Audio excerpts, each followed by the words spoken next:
History has cast me aside.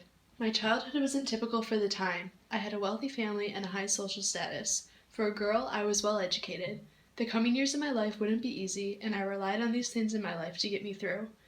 When the war came, I was frightened but tried to be helpful.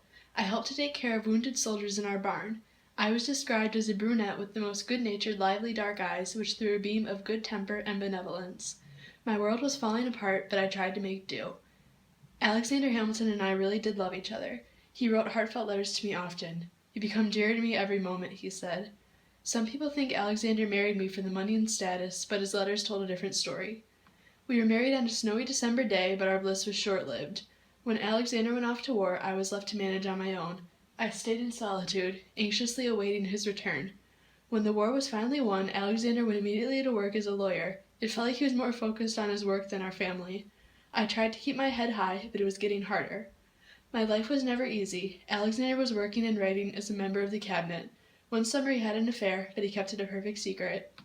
We had 8 children, but that was the only blessing. Eventually, the affair came to light, and that was the tipping point. I burned all the letters Alexander had ever sent me. I refused to let history see him as the good guy.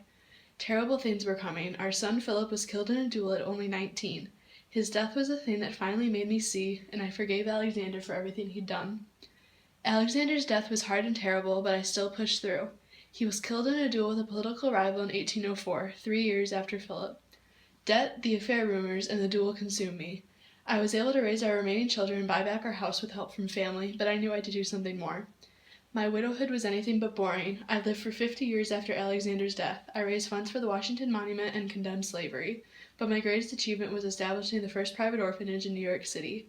I became my own person and preserved Alexander's legacy. I died at age 97 and am buried next to him, but still, history often casts me aside.